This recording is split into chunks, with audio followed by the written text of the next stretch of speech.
E é feito de tinta acrílica, né? Orgânica. Tudo muito orgânico, muito natureza. E não pode tocar, tá? Don't touch, it's art.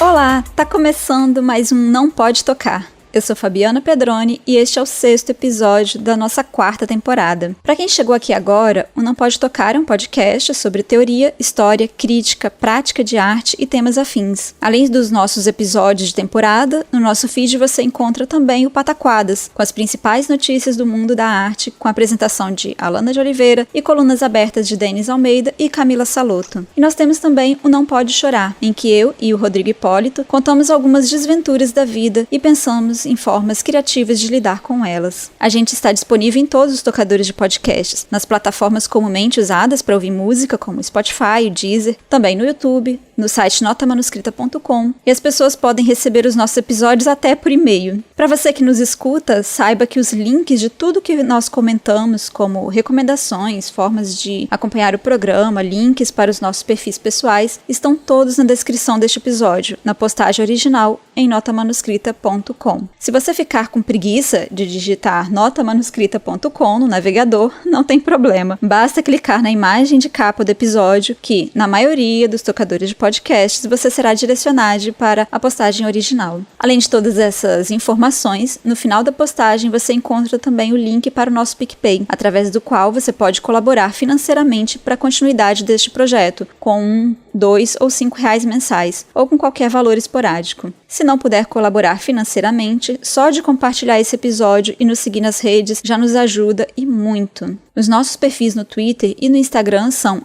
@nãopodetocar, sempre com um D de pod no mudo. E quem cuida das nossas redes é o nosso lindo cachorro podcaster. Titi, vem cá dar um oi pros ouvintes.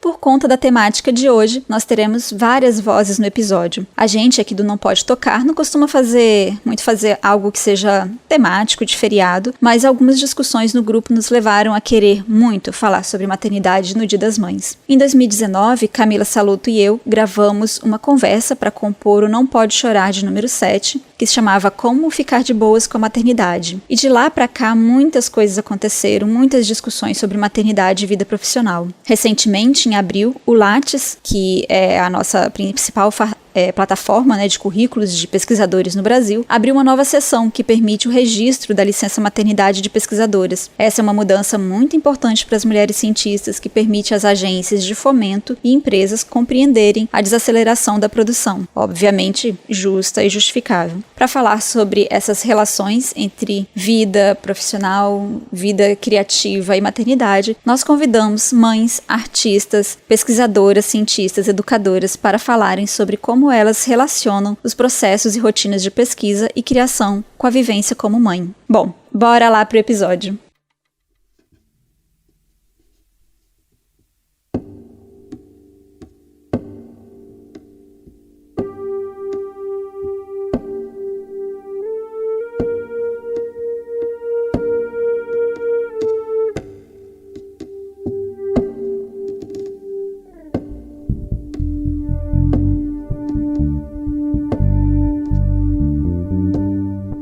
Olá, eu me chamo Marcela Bonevangelista, sou historiadora formada pela Universidade de São Paulo, onde também desenvolvi as minhas pesquisas de mestrado e de doutorado e onde atualmente sou professora da Faculdade de Educação na área de ensino de História. No mestrado, a minha pesquisa foi sobre a história de mulheres mães de internos da Fundação Casa de São Paulo, onde procurei desenvolver reflexões a respeito das maternidades adversas. E no doutorado, a minha pesquisa se debruçou sobre o tema do aborto. conto. Nos 2 casos, a minha base metodológica foi a história oral e desde 2006 sou pesquisadora do Núcleo de Estudos em História Oral da USP, onde atualmente eu coordeno as atividades de formação. Eu também faço parte como vice-líder do grupo de pesquisa em Gênero e História do Departamento de História da USP, onde nós desenvolvemos uma série de atividades relacionadas às pesquisas e reflexões sobre gênero, história das mulheres. E além disso, eu sou mãe do João Pedro, que tem 13 anos, e do Bento, que tem 9 anos. Esse ano eu completo 40 anos e no dia 30 de maio, que tá chegando. Então, sou geminiano, que eu acho que diz muito a respeito da minha escrita. Falar sobre a escrita é sempre uma tarefa difícil que envolve o público e o privado. O público porque geralmente, especialmente para quem vive o universo da academia, nossos escritos estão voltados para leitores já previamente estabelecidos, seja nos casos mais simples de trabalhos acadêmicos que poucas pessoas lerão, às vezes somente um professor, professora, orientadora, orientador, mas também envolve situações em que há a publicização mais ampla desses escritos. No entanto, o momento da elaboração textual se dá no universo privado, geralmente na casa ou para quem tem à disposição algum escritório, se torna um ambiente apropriado para esse momento da escrita. Eu, na minha trajetória, sempre gostei muito de escrever desde adolescente e me lembro de escrever nos mais diversos lugares e nas mais diversas situações, e barulho, bagunça nunca foram problemas para mim. Tanto que eu me recordo com muito carinho e até com um pouco de graça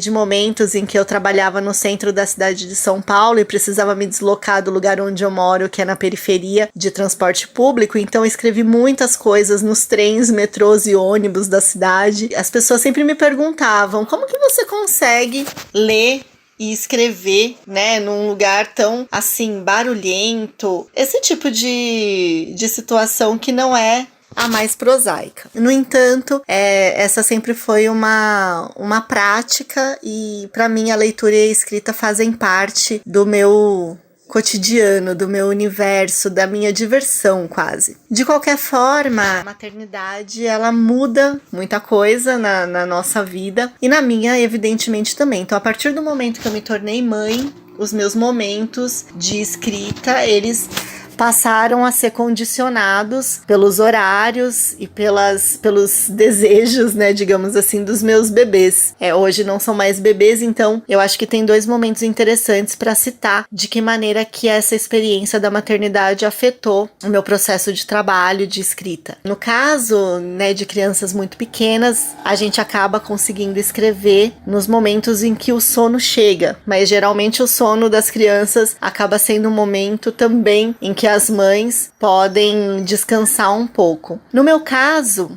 aqui eu falei de uma forma mais ampla, mas no meu caso eu sempre tive a sorte de ter uma rede de apoio muito importante, muito querida, que é formada pela minha mãe e pelo meu companheiro, que sempre dividiram comigo a tarefa de cuidados, né, com os meus filhos, com os nossos filhos, e nesse sentido eu sempre me senti muito à vontade para, nos momentos em que isso era mais urgente, né, dividir e estar mais voltada para esse universo do trabalho e da escrita. No entanto, me lembro de muitas situações em que, ao mesmo tempo em que eu cuidava das minhas crianças, eu ficava pensando, escrevendo como se fosse num exercício mental, aquilo que depois iria para o papel. E na verdade a questão papel, caneta, né, caderno é algo que até hoje, com tantas outras possibilidades de escrever, ainda fazem muito parte daquilo que para mim se refere de fato ao momento da escritura. Então eu coleciono inúmeros cadernos, inúmeras canetas coloridas, onde sempre que eu posso é ali onde eu faço os meus registros das minhas ideias, tanto as ideias que são relacionadas às obrigações, que na vida acadêmica são parte do nosso cotidiano, até ideias que fogem um pouco daquilo que é obrigação, mas que fazem parte também das nossas formas de expressar a vida, expressar as ideias. E o que eu acho interessante na minha experiência é que ser mãe, e aqui não idealizo em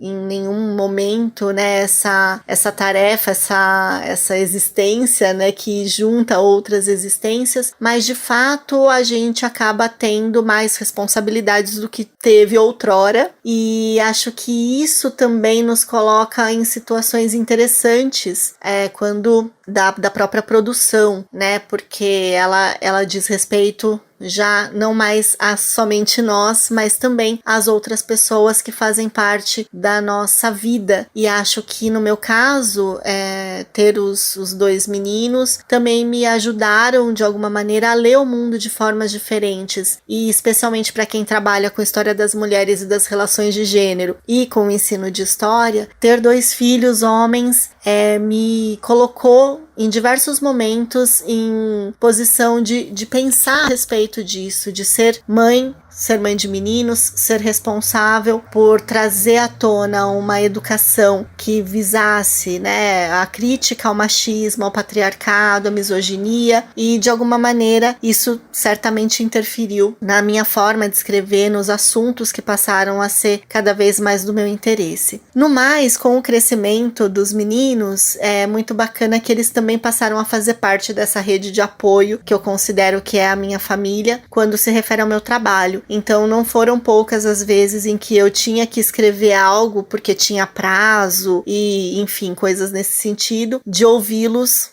falando, fala baixo que a mãe tá trabalhando, que a mãe tá escrevendo, vamos fazer silêncio. Ou se alguém batia na porta ou ligava, eles faziam, né, essas vezes. E foi para eles, né, que eu dediquei os meus 2 livros. Eles aparecem lá nos agradecimentos, nas dedicatórias, porque de fato eles fazem parte dessa minha história e dessa minha escrita. Hoje em dia, mesmo com os meninos já grandes e, né, requerendo menos cuidados mais especiais, mais frequentes, é evidente que ainda, né, os espaços da casa, os momentos de silêncio são sempre menores, até porque eu moro num lugar pequenininho, mas mesmo assim a gente continua tendo essa relação que eu acredito que seja muito positiva, de respeito pelo espaço e pelo trabalho, né, uns dos outros. E eu continuo escrevendo loucamente, tendo muitas ideias a partir das vivências que eu tenho com os meus filhos e com as pessoas, né, com quem eu me relaciono. E agora algo que mudou, talvez tenha sido, e eu falo isso com um pouco de dor no coração, de ter deixado os meus caderninhos e as minhas canetas coloridas de lado para escrever muitas vezes nos blocos de notas do celular ou mesmo direto no computador, mas em função do tempo, nem tanto pela maternidade, mas mais pelo acúmulo de responsabilidades e de tarefas com as quais eu acabo me envolvendo, fazem com que eu veja em todos os lugares, em todos os momentos, oportunidades de não deixar passar aquilo que vem como inspiração, aquilo que vem como fonte de criação. E nesse sentido, eu acho que faz parte da vida das pessoas que estão, né, num trabalho que exige momentos de escrita, reconhecer aqueles momentos e espaços que são mais apropriados para conseguir desenvolver aquilo que os pensamentos, aquilo que as demandas pretendem e nos exigem, né? Para finalizar, eu gostaria de agradecer a oportunidade de compartilhar a minha experiência e dizer que, evidentemente, ser mãe não facilita a nossa escrita, no sentido de torná-la mais individualizada, mas pode tornar muito mais plural as maneiras de ler o mundo e de registrá-lo. Até mais!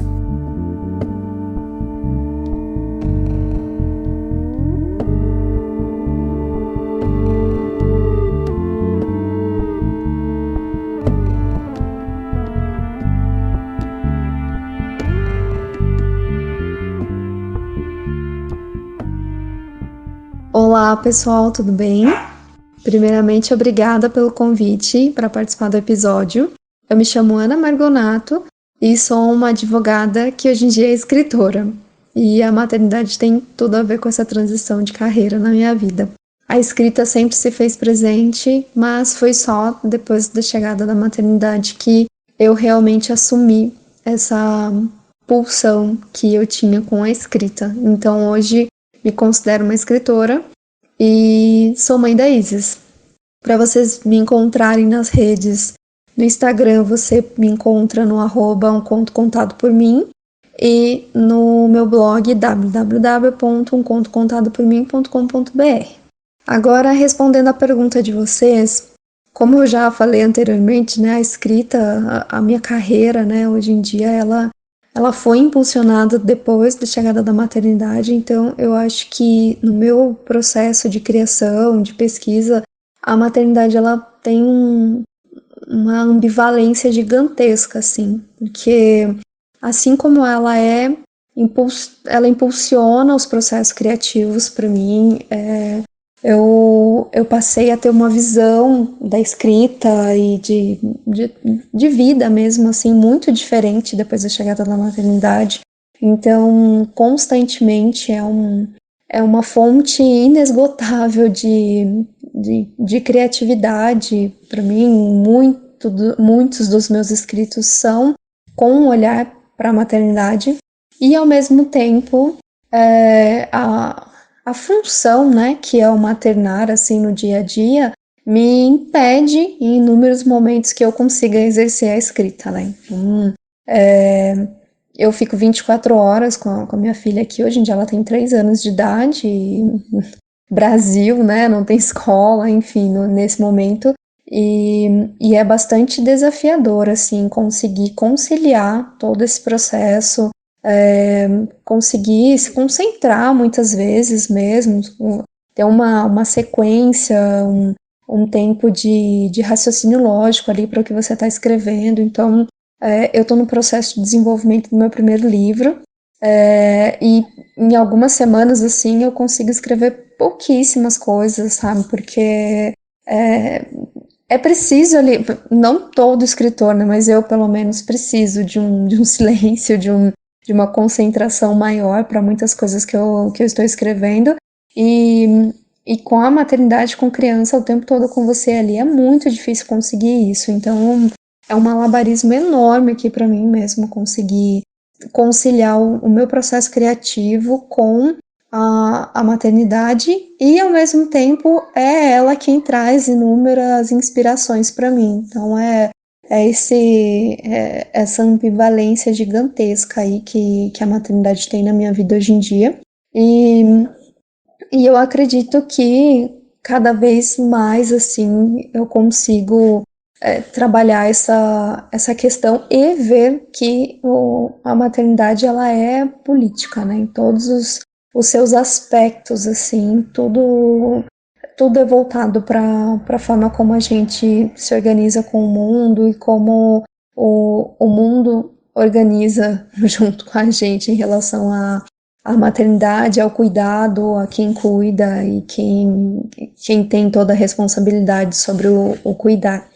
Eu acho que é isso, gente. Um abraço. Obrigada.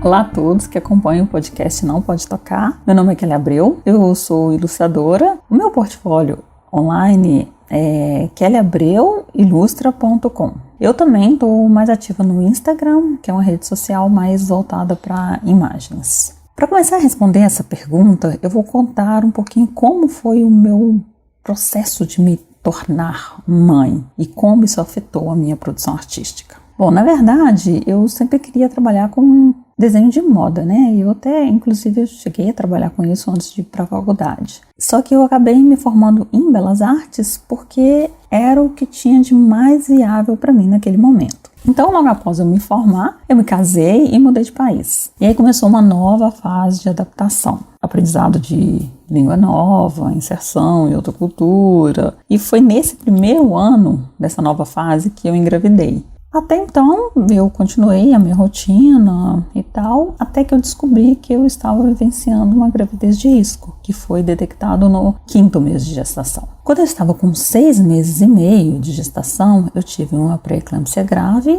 seguida de síndrome de HELLP, e aí a gravidez precisou ser interrompida. A minha filha foi entubada, levada para UTI, E aí, nesse momento, eu vivi a fase mais difícil da minha vida. Eu estava fisicamente e emocionalmente debilitada. Naquele momento, havia muitas incertezas. E eu estava vivendo numa espécie de stand-by, sabe? Minha mente não estava ali presente. Estava presente fisicamente, mas a minha mente não. Quando a minha filha finalmente veio para casa, depois de quase 3 meses, começou um novo processo, porque aí eu não contava mais com o apoio da equipe médica que tinha no hospital. Ela veio para casa com um aparelho que media os batimentos cardíacos e o nível de saturação de oxigênio. Eu tive que aprender a fazer manobra de ressuscitação. O número de telefone de emergência ficava sempre colado ao lado do berço dela, para caso algo acontecesse, eu precisaria,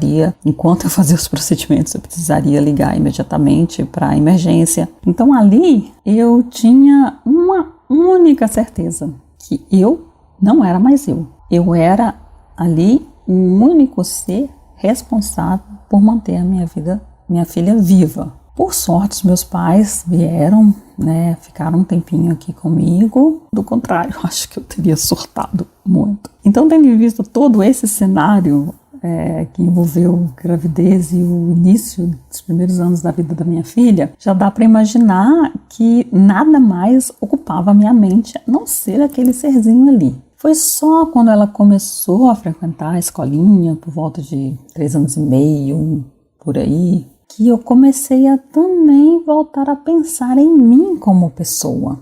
E aí eu comecei a voltar a desenhar. No início era bem timidamente, assim, eu tinha vergonha de postar os meus desenhos, porque como eu fiquei muito tempo parada, eu me sentia para trás, eu sentia que eu tinha ficado para trás. Muitos dos meus colegas que formaram comigo, eles já estavam muito mais avançados nas suas carreiras, os trabalhos artísticos deles já estavam muito mais avançados, e eu estava ali, como se eu tivesse andado para trás. E foi também nesse período que eu descobri um maravilhoso mundo dos livros infantis. Eu descobri que existe uma produção artística maravilhosa dentro dos livros ditos para crianças. É através dos livros que a criança tem, na maioria das vezes, o primeiro contato com as artes visuais. E é uma arte que é ali pensada para ela. Existe uma produção riquíssima dentro desse universo. E a cada novo livro eu me envolvia mais. A cada novos ilustradores que eu conhecia, mais eu ficava encantada com o trabalho daquelas pessoas. Então, dentro de um grupo desses de mães, eu conheci a primeira pessoa com quem eu tive a oportunidade de fazer algo nessa direção. Ela era escritora e estava procurando por uma ilustradora. Então, a gente resolveu fechar uma parceria. Só que, por diversos outros motivos, esse projeto ficou engavetado. Era um livro bilíngue e a gente estava tendo bastante dificuldade com a tradução, porque é bem difícil você fazer tradução, não dá para fazer uma tradução literal de um texto que é poético. As ilustrações estavam todas prontas, mas a gente não conseguia levar adiante. Então esse projeto ficou engavetado. E agora a gente retomou, inclusive, nós retomamos o projeto, eu refiz todas as ilustrações e a gente vai lançar ele em breve. Enquanto isso, eu continuei a desenhar e fazer outros trabalhos. No meu trabalho, existem diversos momentos em que eu ilustro as brincadeiras da minha filha. Ela e a minha vivência como mãe estão muito presentes ali no que eu faço. Ao mesmo tempo que, por ela, eu precisei dar uma pausa na minha produção artística, foi também por ela e por causa dela que eu me encontrei na ilustração infantil. Ela e todo esse universo infantil são minhas maiores fontes de inspiração. Eu gosto de retratar essa leveza que a infância nos proporciona. Agora, falando da parte prática, que é conciliar essa rotina de trabalho com a tarefa de ser mãe. Para todo mundo, estamos vivendo um período que agora existe o período pré-pandemia e pós-pandemia. Então comigo também não foi diferente, Enquanto a minha filha estava na escola, na pré-pandemia, eu usava esse tempo em que ela estava lá para poder trabalhar. E aí agora, como ela está tendo homeschooling, é um período pequeno em que ela tem aula online, mas a maior parte do tempo ela está em casa. Então a gente precisa conciliar isso. Eu não consigo mais, por exemplo, sentar e ficar trabalhando 2, 3 horas seguidas direto. Isso para mim agora é impossível, porque sempre ela vem para mim. A minha filha, ela é filha única, né? Eu não pude ter mais filha, então ela é filha única e ela sente muita falta ela não tem outras crianças para brincar. E ela sente falta de alguém para estar com ela ali. Então, em diversos momentos eu tô trabalhando e ela vem. E ou porque tá com fome, ou porque está entediada, ou porque cansou de brincar sozinha, ou porque ela simplesmente quer ficar perto da mamãe, né? Então eu paro, eu deixo meu trabalho e vou dar atenção a ela. Dependendo do que eu estiver fazendo, eu peço para ela esperar, né? Ela fica lá um tempinho esperando, só que no fundo bate aquela culpa.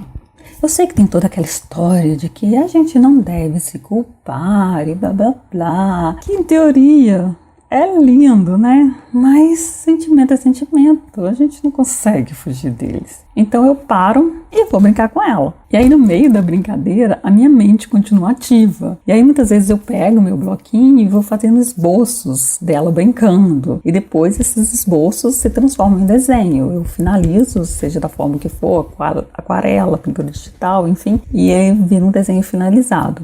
Às vezes a mente divaga mesmo em ideias. E aí enquanto a gente tá brincando, ela tá fazendo algumas coisas, fica, nossa, isso tal coisa, daria uma história assim, aí a mente fica voando mesmo, só que rapidinho ela é chamada de volta, porque o bolo da confeitaria da Juju ficou pronto. E naquele momento, afinal de contas, eu não sou artista. Naquele momento, eu sou a cliente mais fiel da chefe confeiteira e eu preciso cumprir o meu papel e provar aquele delicioso bolo de morango recheado com estrelas cintilantes e coberta com flores de arco-íris colhida diretamente da fazenda do unicórnio. E é dessa forma que segue a minha rotina.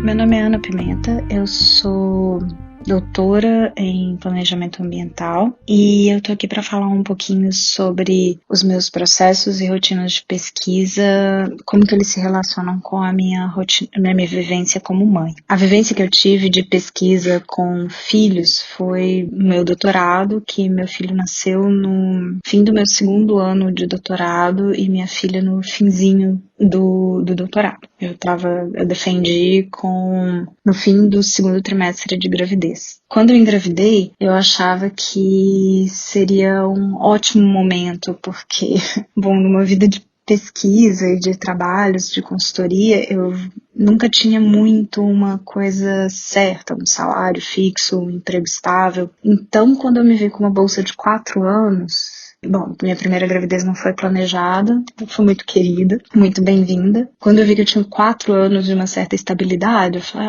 bastante tempo, né? Então é uma época boa. E também eu sou acadêmica, eu não tenho que bater ponto, eu não tenho um horário certo para estar no trabalho e tal. O meu então namorado, atual marido, também é acadêmico, então a gente pensou que uma rotina flexível seria muito tranquilo pra gente cuidar com o bebê e que depois que ele tivesse um pouco maior, as coisas voltariam todas ao normal. Hoje eu acho muita graça dessa inocência nossa. Eu acho que o grande erro ali foi pensar que a gente muda, né? A cabeça muda completamente depois que tem filho. A gente teve uma certa dificuldade de conseguir uma assistência aqui para cuidar da criança. A gente mora na Alemanha atualmente. Minha família tá toda no Brasil e era só a gente. Nunca tivemos rede de apoio para ajudar na criação da criança. E quando foi preciso voltar ao trabalho, eu tive, acho que agora já são 6 meses, mas naquela época, 2015, 2016, eram só 4 meses de extensão no prazo de defesa, no prazo de bolsa.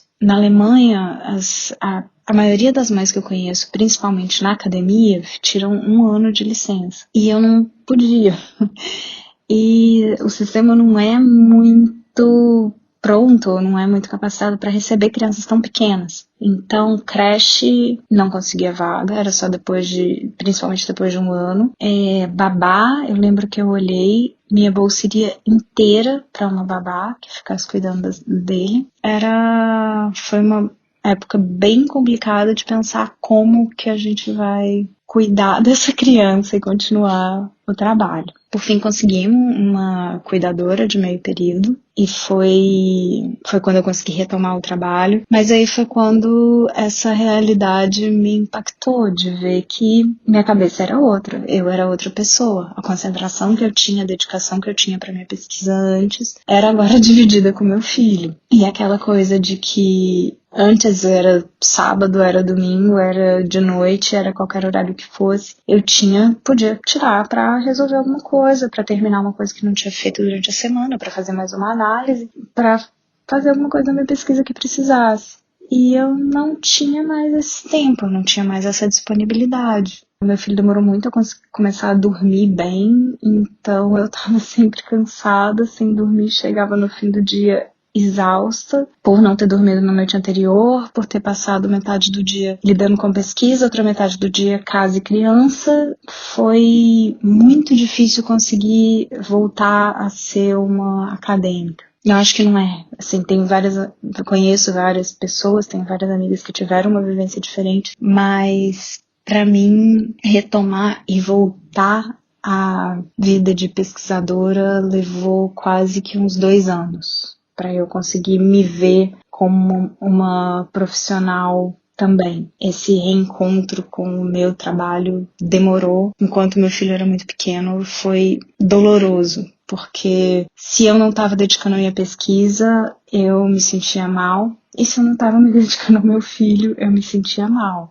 Então eram as duas coisas que eu tinha que fazer o tempo todo, e se eu não fizesse, eu achava que tinha alguma coisa faltando. Então era aquela eterna culpa de não estar fazendo bastante. Eu tive muita sorte de contar com o apoio do meu orientador aqui, que sempre foi super paciente, todas as vezes que eu precisava, antes de ser tão comum, eu fazia home office sempre que precisava, não tinha nenhuma objeção quanto a isso. A Universidade Alemã me ajudou, eu consegui uma extensão do prazo de defesa, mas não uma extensão da bolsa. E aí, na Universidade Alemã, tem um setor que é especializado em igualdade de gêneros e oportunidades para famílias. Então, são pessoas que têm, ou mulheres que têm filhos durante o doutorado ou o mestrado, ou que, por exemplo, precisam cuidar de um familiar, ou qualquer pessoa que precisa cuidar e atrasa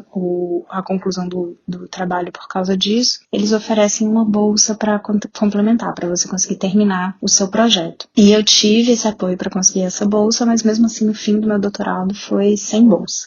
Quando eu estava para entregar o meu projeto final para a banca, eu engravidei da minha segunda filha e foi dessa vez planejadíssimo para ela nascer logo um pouco depois da defesa. Deu tudo certo, eu não consegui terminar, entregar todas as correções antes dela nascer, mas no fim deu tudo certo. Eu acho que das grandes dificuldades que eu enfrentei, assim, foi isso, conseguir conciliar a culpa de trabalho e a culpa de, sim, trabalhar sem achar que eu tô abandonando meu filho e ficar com meu filho sem achar que eu tô abandonando meu trabalho.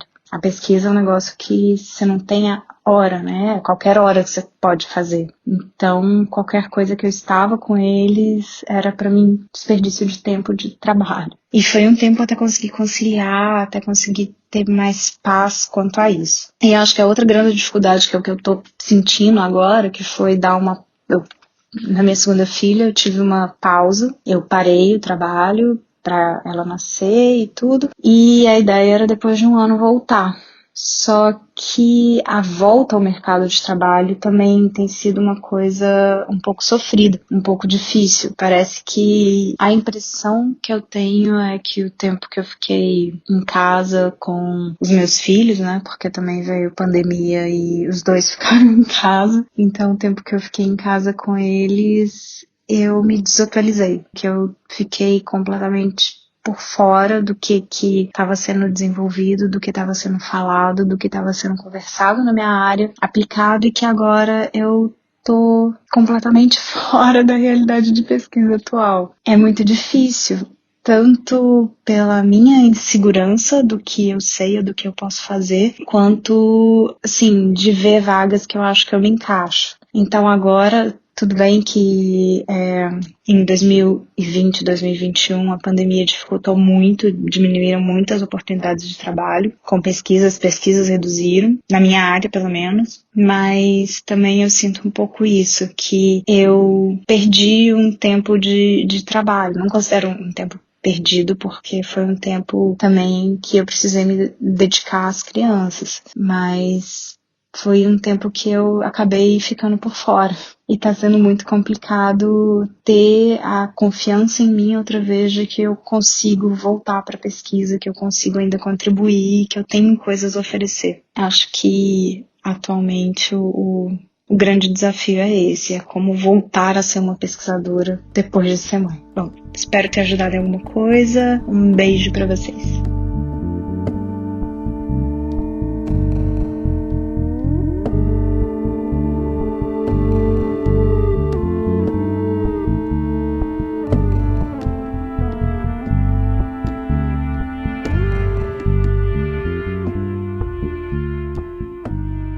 Primeiro eu quero agradecer o convite, estou super feliz em poder falar sobre esse tema que é tão desafiador, né? Da maternidade, a pesquisa, o processo criativo, que é muito frutífero, apesar de ser bastante árduo, né? Bom, eu vou começar me apresentando.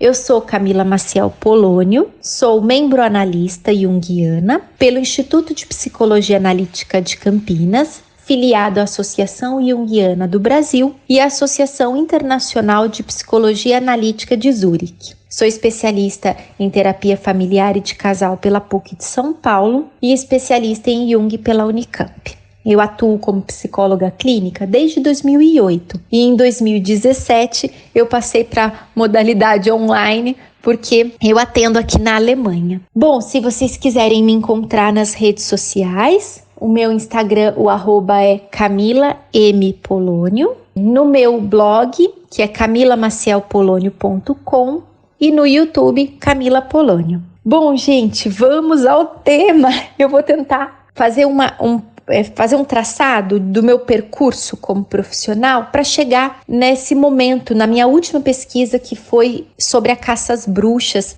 no período da Inquisição aqui na Alemanha, né? Então eu vou contar um pouquinho como foi esse percurso até a chegada desse projeto de pesquisa, e o Marco Antônio, meu filho, que hoje, agora em julho, completa 9 anos, como ele foi participando de todo esse fluxo. Eu vou fazer uma linha do tempo para ficar mais fácil de entender o meu percurso e a entrada do Marco Antônio nessa aventura da escrita. Eu sempre me interessei pelo tema do feminino. Eu me formei em 2008, em julho. Em agosto eu dei início à minha especialização em Jung, lá na Unicamp. E essa especialização ela dura um pouco mais de um ano. E ali eu escrevi o meu primeiro artigo trabalhando o tema do feminino, que foi sobre a Maísa Matarazzo, que eu apresentei num congresso em Curitiba. E o título do trabalho era Maísa Matarazzo, a maternidade e o feminino criativo. Eu não era mãe, né? Eu fui até questionada pela banca, isso, que eu era muito nova. A mulher me perguntou: você é tão jovem, né? O que te fez querer falar sobre a maternidade e o feminino na personagem da Maísa Matarazzo, né? Na mulher dela. E eu falei pra ela: eu não sei, porque eu tenho muito dos temas, eles vão surgindo através dos meus sonhos, né? E eu fui mergulhando. Quando eu tava lá em Curitiba, no congresso, eu sonhei com o livro, daquele livro de capa azul chamado Clarice. Eu não tinha visto esse livro ainda em nenhuma livraria, e eu passei em frente a uma livraria e vi o livro e falei: caraca, eu sonhei com esse livro, acho que eu vou falar sobre a Clarice Lispector. E mal sabia eu que eu ia entrar nesse tema da Clarice quando eu comecei a minha especialização em terapia familiar e de casal.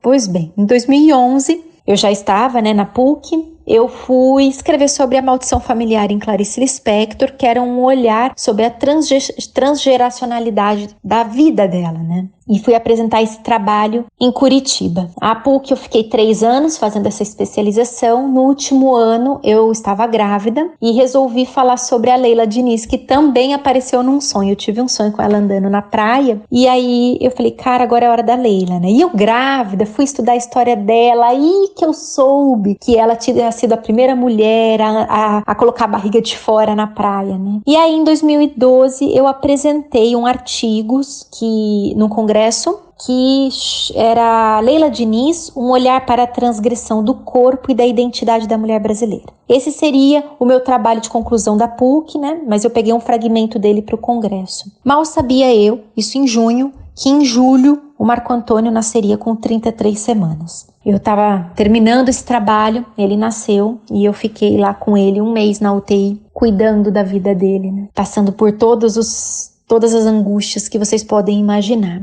Em agosto ele foi para casa, dia 4 de agosto. Eu tinha que voltar para a PUC, porque era o último semestre da especialização. Eu ainda consegui ficar mais um mês em casa e minha mãe me ajudando muito para conseguir finalizar, né? Acho que essa união me deu força, né, para terminar aquele último semestre, concluir. E em 2013 eu dei início à minha formação de analista, lá no Instituto de Campinas, de Psicologia Analítica de Campinas, no IPAC. Eu comecei a formação e a formação são algumas etapas. Nessa primeira etapa são 3 anos de seminário. E eu, mergulhada tanto nesse início da maternidade, com um filho muito pequenininho, quanto estudar Jung na profundidade e passar por toda a experiência da formação. Em 2016 eu concluí essa primeira etapa, né, dos seminários, e em 2017 a gente veio para a Alemanha. Mas foi muito interessante porque em 2015, 2016 eu já vinha pensando, né, sobre o que eu ia escrever. E eu tive um sonho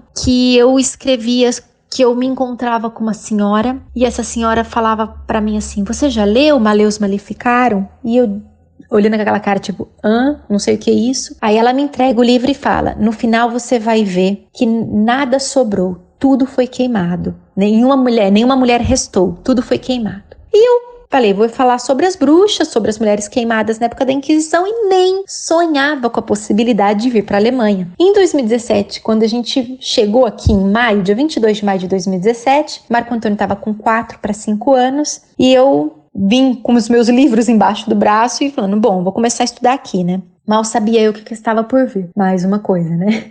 Processo de adaptação, uma língua completamente estranha, tinha nada de alemão, absolutamente nada, e um filho muito pequeno. E naquele momento, em julho, eu estava no grupo de literatura da Associação Jungiana do Brasil e estávamos construindo um artigo que seria apresentado no congresso sobre o poema O Muro, do Manuel de Barros. E o Marco Antônio entrou no escritório da minha casa e falou, mamãe, o que você está fazendo? E eu disse para ele, estou aqui construindo uma fala, filho. E li o poema para ele. Aí ele falou, eu posso participar? Aí eu dei uma risada, tipo, né, pode. Aí ele falou, eu vou mandar o áudio dele falando que bonitinho. Ele falou, o Teto do prédio é mais alto.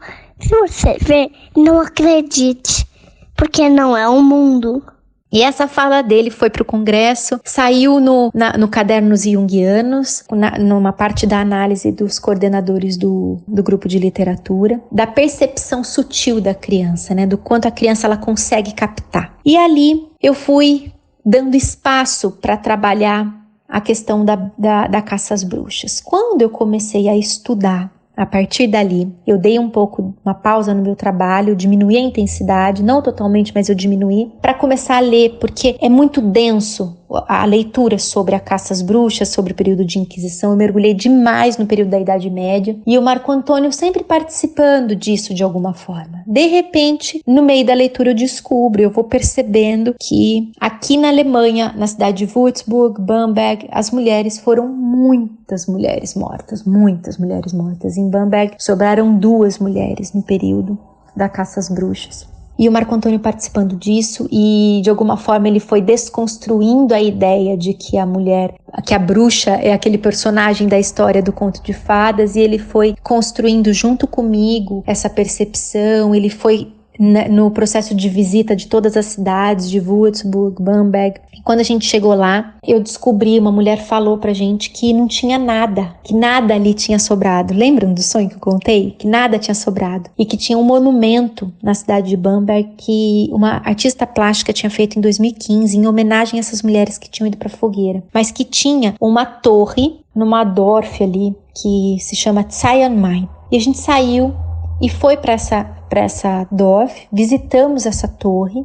Lá dentro é muito impressionante, porque quando você entra, eles conservaram isso, você escuta a simulação dos gritos das mulheres sendo presas e queimadas. E ali o Marco Antônio me falou, nossa mamãe, porque é muito impactante, né? Eu nem imaginava que era aquilo. Ele falou pra mim: as pessoas achavam que as mulheres eram bruxas, mas elas não eram bruxas. Elas eram mulheres que sabiam muito da natureza, que conheciam muito das plantas, mas os homens maus, ele falou, não deixavam elas serem assim. E eles matavam as bruxas, mas as bruxas não existiram. E aí eu fui percebendo quanto esse mergulho na escrita e tanto tempo que ele me viu escrevendo e falando disso incessantemente, as ruínas aqui em Garmisch, de um lugar também, porque aí a gente foi encontrando vários pontos aqui na região, de lugares onde elas foram presas e queimadas. Ele foi construindo, né, junto comigo, todo esse percurso. E hoje eu posso conversar com ele e a gente conversa sobre essa tortura e tudo que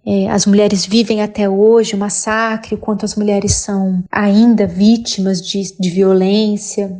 Eu fui entendendo aquela pergunta lá do primeiro trabalho da Maísa, quando a moça da banca me perguntou por que da maternidade, e sendo mãe de um menino, eu fui percebendo que maternar não é só você educar, né, para que aquela criança cresça um ser amável e ético no mundo, mas que ele tenha uma compreensão mais global, histórica, e a responsabilidade por ser o homem que ele vai se tornar. De olhar para uma mulher e entender que aquela mulher ela é fruto desse percurso que massacrante e também de grande potencial. Foi um grande desafio, né? Eu sou muito grata por ter vivido isso e por ter dado a oportunidade de mostrar para o meu filho de forma tão concreta, né, esses lugares, e ele ter tão pequenininho entrado nesse mundo e nessa percepção histórica do que nós passamos, né, como com o feminino e com o ser mulher. Bom, é isso. A história é longa, ela tem muito, muito mais, né? Gente, um feliz Dia das Mães para todas as mães,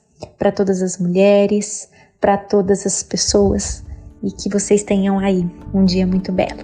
Um beijo.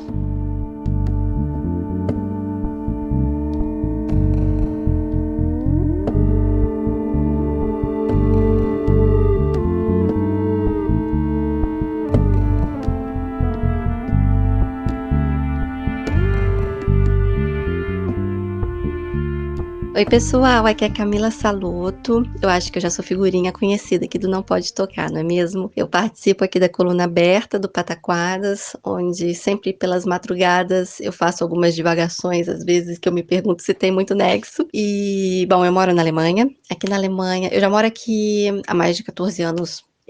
Por aí, 14 anos. Eu cheguei aqui em dezembro de 2006 e eu estudei aqui, eu fiz meu bacharelado em Ciências da Comunicação e História da Arte, mas a História da Arte era mais para a área de filme e fotografia. Como mestrado, eu tinha muita vontade de ou seguir para a área de cinema ou fazer algo voltado assim para esse lado mais artístico. E aí eu consegui uma vaga lá na Bauhaus em Weimar. Então, lá eu fiz... a gente tem que ostentar as poucas coisas da vida, né, gente? Por isso eu sempre encho a boca pra falar da Bauhaus, porque eu amei estudar lá. E são uma das poucas coisas que eu posso ostentar na minha vida. Então, eu estudei na Bauhaus Media Art, Media Design, artes midiáticas, tem que traduzir. E bem, foi uma experiência muito interessante, porque quando eu terminei o meu curso eu fiquei completamente perdida, porque eu participei de tantas coisas interessantes na faculdade, e aí eu decidi, então, seguir um pouco na fotografia comercial mesmo, para ver para onde que eu ia, e logo depois eu engravidei. E aí, após a minha gravidez, eu resolvi que eu queria mergulhar de cabeça nessa coisa da maternidade, de estar com a minha filha e tal. E aí vem um outro ponto de um período meu pré-Alemanha. Eu sempre escrevi muito, então assim, eu era aquela aluna que tinha um excelente conhecimento de português, era uma das minhas matérias prediletas, eu gostava muito de escrever sempre. Durante a adolescência, né, a gente passa por coisas muito difíceis, acho que grande parte das pessoas que escuta que o Não Pode Tocar tem também aí, talvez, muitas memórias traumáticas, de uma infância difícil, de luta e tudo mais. A escrita, ela foi aquele caminho que surgiu para mim para conseguir abstrair, ou talvez para conseguir transformar tantos sentimentos guardados de medo, de frustração, de vergonha. Pude passar tudo isso para palavras, né, para as palavras, através de poesias. Era o meu refúgio mesmo. E depois que eu cheguei na Alemanha, eu me distanciei um pouco da escrita, eu me distanciei do português, até porque eu precisava aprender alemão muito bem, eu precisava fazer trabalhos acadêmicos em alemão, eu precisava escrever bem em alemão. Eu sempre tinha uns momentos onde eu escrevia um pouco mais, mas depois eu me afastava, e foi nesse vai e vem que eu não conseguia realmente me concentrar e escrever. E era para mim muito dolorido, porque eu sempre fui uma pessoa de escrever muito, mas era muito complicado, porque principalmente quando você mergulha de cabeça no idioma, né? E os grupos que andavam comigo, todo mundo sabia tanto português quanto alemão, então a gente acaba criando vícios de linguagem com estrangeirismos. Então você começa a frase em português, mas você adiciona termos que o seu cérebro, no momento, ele não quer trabalhar e lembrar aquele termo em português, então você adiciona esses termos em alemão. Então, por exemplo, se você tem uma consulta marcada que é termine, então você vai sempre ouvir brasileiros falando assim, eu tenho uma termina amanhã. Então, todas essas coisas parecem besteira, mas no dia a dia você vai substituindo isso de uma forma tão corriqueira que chega um ponto que, na hora que você realmente precisa falar só em português, você fica assim, você precisa de um tempo. É um processo mesmo, chega a ser, sabe, um pouco doloroso, assim, porque a gente vai ficando irritado, porque parece que a palavra tá na ponta da língua e não sai. Então, quando eu parava para escrever, eu tinha essa dificuldade. Primeiro que eu não podia escrever em alemão, porque meu alemão, ele não é alemão nativo, então sempre havia alguns erros, algumas coisas que não funcionavam dentro da frase, porque eu tentava pensar, então, em alemão, e mesmo se eu traduzisse para português, não ia fazer sentido algumas coisas que eu escrevia, e escrever em português sempre acontecia isso, de me faltarem as palavras, então eu tinha uma ideia do que eu queria escrever, mas de tanto ficar procurando as palavras, eu perdi o texto, sabe? Eu perdi a ideia, eu já não lembrava mais sobre o que eu queria escrever, porque eu fiquei presa tentando lembrar palavras. E aí chegou um ponto que eu me distanciei realmente, assim, do idioma. Justamente por isso eu fui também procurar trabalho dentro dessa área mais artística, de fotografia, de outras coisas que não dependessem do idioma, não dependessem de uma língua. E aí veio a gravidez, veio a gestação, e eu decidi que eu iria educar meus filhos. Na verdade, era só minha filha, né? Eu tava grávida de um menino, que eu queria educar minha filha de forma bilíngue. E aí foi o grande desafio para mim, que já começou desde a maternidade, desde a da gestação, de começar a falar só em português, de me acostumar a manter o português como uma língua minha, como uma língua que eu quero passar para frente. Então eu voltei a ouvir bastante músicas, cantigas de roda em português, comecei a ler os livrinhos em português para ela ainda na barriga, e aí foi um processo que o português foi voltando para mim. E aí nessa época que minha filha nasceu, saiu um livro que era de uma organização lá em Iena, que eu fiz parte, e eu escrevi um conto do Saci para esse livro. Em 2016 eu tive esse livro em mãos, e foi uma sensação tão, tão arrebatadora, assim, sabe, de ver a obra pronta, né, de ver aquele trabalho que eu fiz em 2008, eu tinha acabado de chegar na Alemanha, eu tava no processo ainda de aprender alemão e tal, então foi como assim, se eu me reconectasse com aquela pessoa que tava lá atrás ainda, e que tinha ainda aquela coisa da escrita muito forte. E aí eu falei com o moço da editora, com o dono da editora, que é uma editora bilíngue, que tem em Iena também. O livro foi publicado por essa editora, a Clandestino. E a gente,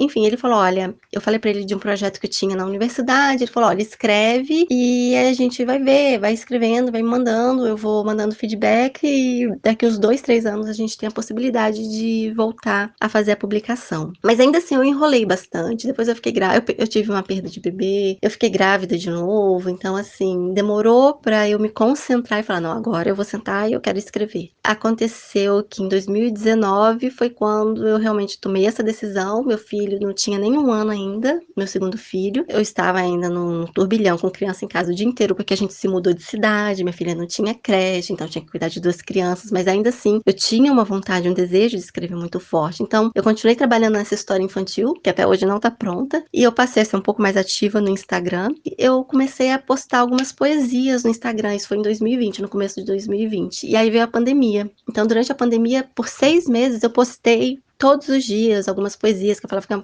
era um projeto chamado Bom Dia com Poesia. E depois que meus avós se foram, minha avó principalmente por causa do coronavírus, eu fui ao chão, muita coisa perdeu o sentido. Eu tenho muito disso de quando é algo assim, sabe, de vida ou morte, quando alguém morre, quando as coisas, eu preciso fazer o rebalanceamento da minha vida e eu não consigo pensar de forma estratégica, eu não consigo pensar, não, mas agora eu vou continuar a escrever. Então, eu fiz uma pausa com a escrita e eu passei a estudar. Eu fiz cursos de escrita criativa, eu comprei livros, eu mergulhei muito dentro desse processo da escrita criativa, que é inclusive, né, o último episódio do Não Pode Tocar foi sobre isso. E a escrita criativa, ela me salvou, assim. E eu continuo agora dentro desse processo. Eu publiquei um livro depois no fim do ano passado, em janeiro foi quando eu falei pra todo mundo, gente, publiquei, que é um livro chamado Feliz por um Triz. Hoje, domingo, quando lançar esse episódio, até amanhã na segunda-feira, quem quiser procurar pelo livro Feliz por um Triz, é um livro de poesias que está no Amazon, ele tá gratuito até segunda-feira, mas se você tá ouvindo isso depois, você não vai poder mais comprar, mas se quiser comprar ele pelo valor normal, pode, mas até segunda-feira,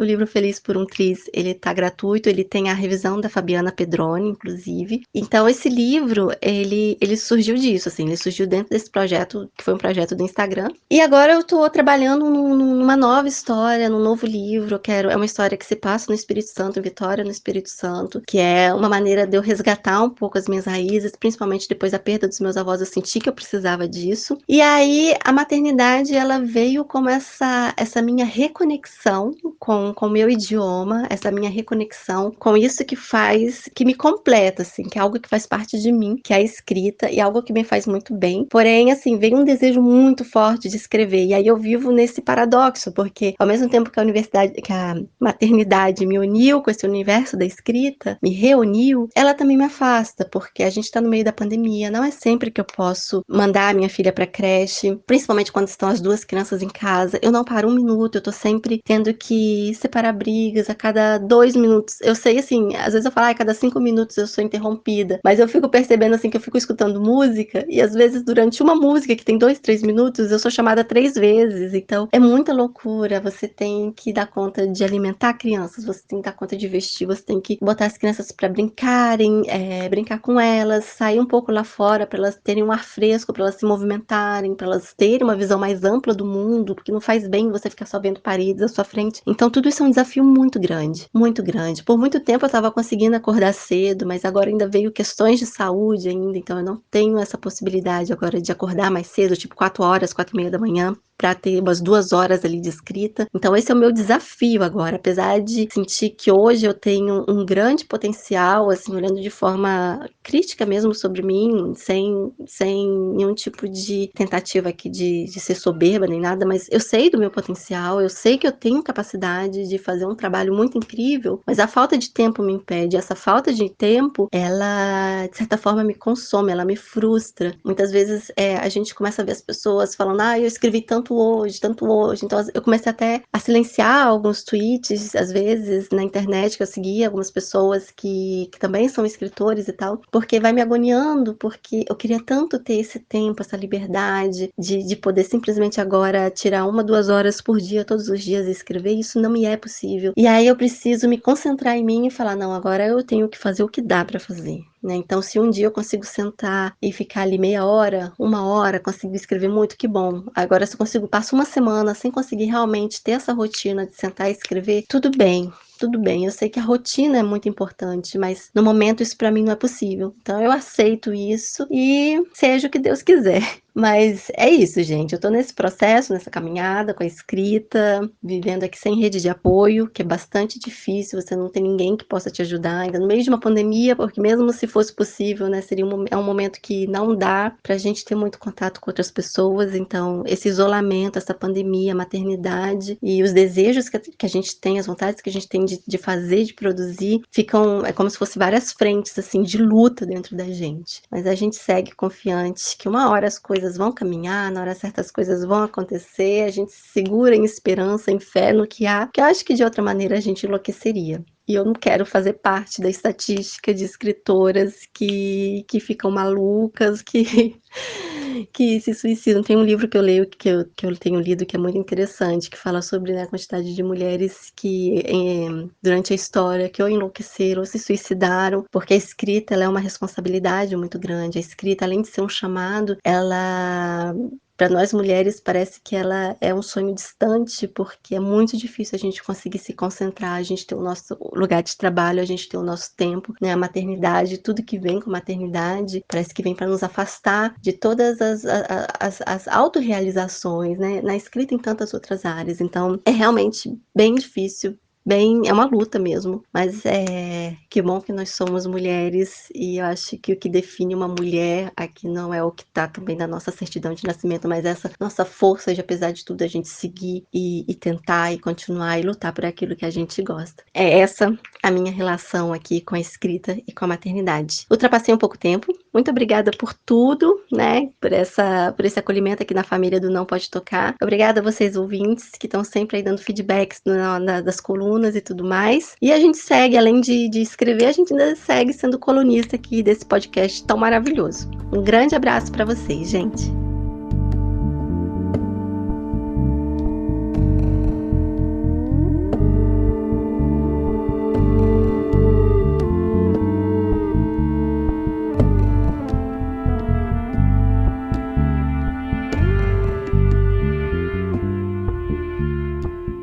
Meu nome é Ana Cristina, tenho 60 anos, sou mãe de 4 filhos, sou natural do Rio de Janeiro, estou aqui residindo no Espírito Santo, Vila Velha, Ponta da Fruta, desde 2003. Em 2008, ingressei na UFES e fiz uma graduação de artes visuais e desde 2014 sou professora efetiva da Rede Estadual de Ensino, atuando no ensino médio como professora de arte. Me considero uma pessoa alegre, risonha. Muitos dizem que eu tenho carisma, gosto de ajudar as pessoas. Desde pequena sou assim, desde criança. Sempre fui uma pessoa muito diferente das outras. Quando eu era criança eu tinha questionamentos que às vezes incomodavam as pessoas, que eu queria entender tudo. Sou uma pessoa extremamente observadora. Me coloco o tempo todo olhando para as coisas e pensando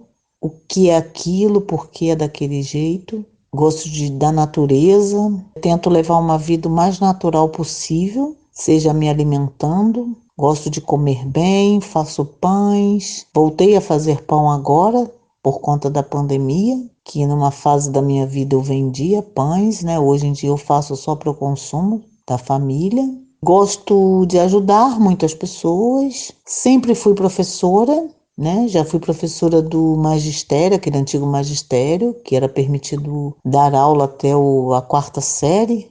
Comecei a ensinar, a trabalhar com aula quando eu tinha 9 anos, que eu entrei para aquele antigo ginásio e eu ajudava 2 primos meus nas tarefas diárias, que estavam na 4ª série. Então, dali começou meu gosto de dar aula, de ser professora, que é uma profissão que eu me orgulho muito e tem muito a ver em ser mãe. Sou uma pessoa que eu gosto muito de ler, e sempre foi assim. Eu comecei a ler aproximadamente, eu tinha uns 4 anos. Eu tive uma tia materna, que era professora de filosofia, e que me incentivou muito nesse caminho. Então, ela sempre colocava que a leitura é muito importante e me apresentou também a música popular brasileira. Então eu tinha uns 6, 7 anos, eu conheci, né, Gilberto Gil, Caetano Veloso, Chico Buarque, Martinho da Vila, Elis Regina. E aí foi crescendo o meu gosto tanto pela literatura quanto pela música. E de lá para cá eu vou sempre fazendo links, né,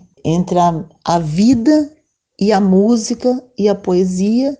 E depois que eu tive a oportunidade de cursar arte, eu também faço essa junção com a arte, no sentido das obras, das imagens. Então eu sou uma pessoa que eu estou sempre assim, fazendo associações com as coisas que eu gosto. A pessoa me lembra, me remete a uma obra, ou me remete a uma música, ou me remete a uma poesia, alguma coisa que eu já vi, alguma imagem. Então eu estou sempre fazendo esses links com as coisas que eu gosto. E é um hábito assim da minha vida, observar e linkar. E eu sou uma pessoa muito afetiva, as coisas me atravessam, eu sou muito... me preocupo demais, me envolvo demais emocionalmente, eu me dedico, quando eu gosto de uma coisa eu me dedico muito naquilo. Tenho também, de uns 3 anos para cá, eu comecei a me interessar por teatro. Então eu fiz algumas oficinas de teatro. Em 2020 eu comecei a cursar o curso técnico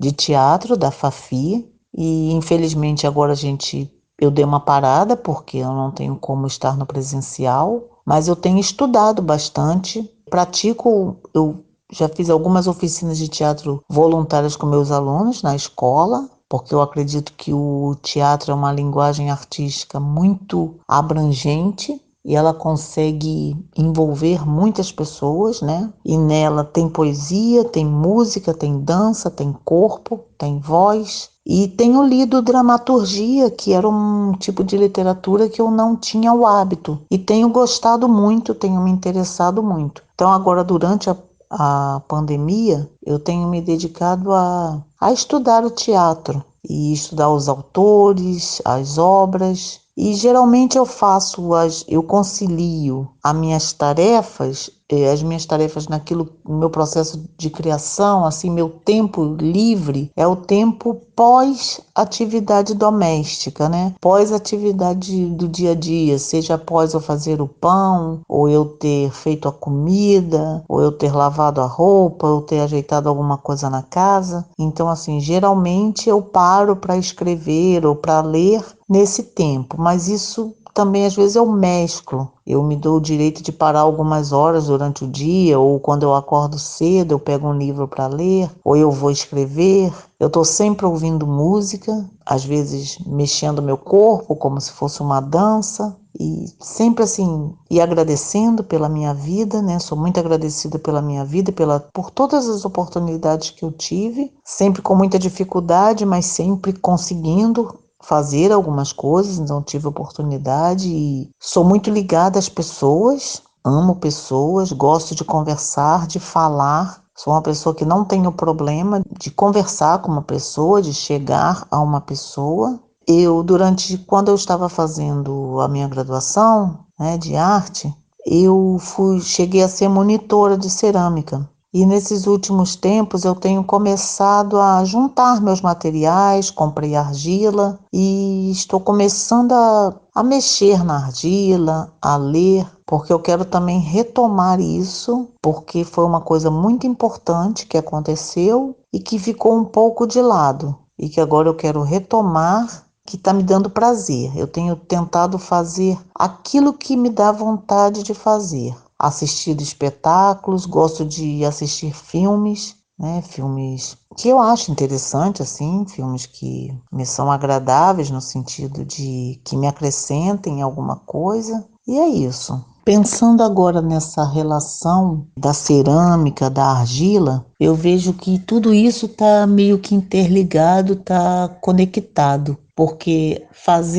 trabalhar com argila é como se você estivesse fazendo um pão. Você prepara a massa, você escolhe o sabor, você tira as bolhas, você coloca para assar, você vê o recheio, você vê o tempo, você vê o forno, é a matéria, é o barro, é a plasticidade, é o movimento, são as mãos, são os elementos, são a natureza, é o espaço. Então tudo isso está interligado. E aí vem aquela ideia de mãe, de cuidar da terra, da natureza, do próximo, a atenção, o olhar atento para aquilo que está se fazendo. Uma das coisas que eu tenho observado agora, nesse momento que a gente está vivendo, eu tenho procurado ser menos rígida comigo, porque eu era uma pessoa muito assim de cumprir horário, querer que as coisas acontecessem do meu jeito, e eu estou vendo que não é bem assim, que tem que ser feito uma coisa de cada vez, dentro do que é possível. Aquilo que não é possível vamos deixar para outro dia, aquilo que não nos cabe. Tenho procurado fazer coisas que me agradem, coisas que me deem prazer, aquilo que eu vejo que vai me acrescentar, aquilo que eu vejo que vai me trazer fazer que vai somar alguma coisa comigo, procuro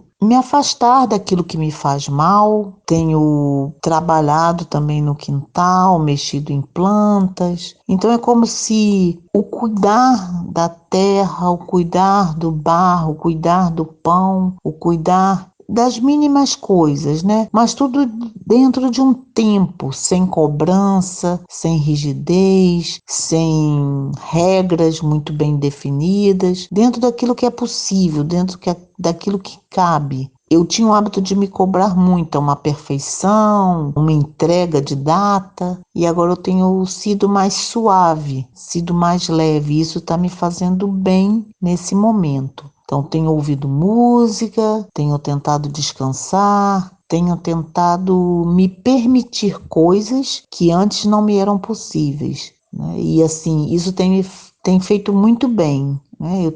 Eu sinto que eu estou uma pessoa mais agradável, menos cobradora, eu cobrava demais, queria que as coisas acontecessem do meu jeito, né? E eu vejo que a arte, ela é uma potência. É uma força muito grande, né? E através da arte a gente vai conseguindo mesclar a vida, vai levando, você vai vendo uma coisa, vai vendo outra, vai pensando, vai folheando um livro, vai lendo um trecho e você vai vivendo, vai seguindo um caminho. Você vai fazendo aquilo que é possível ao momento. É isso que eu tenho procurado fazer. Fazer as coisas que são possíveis serem feitas.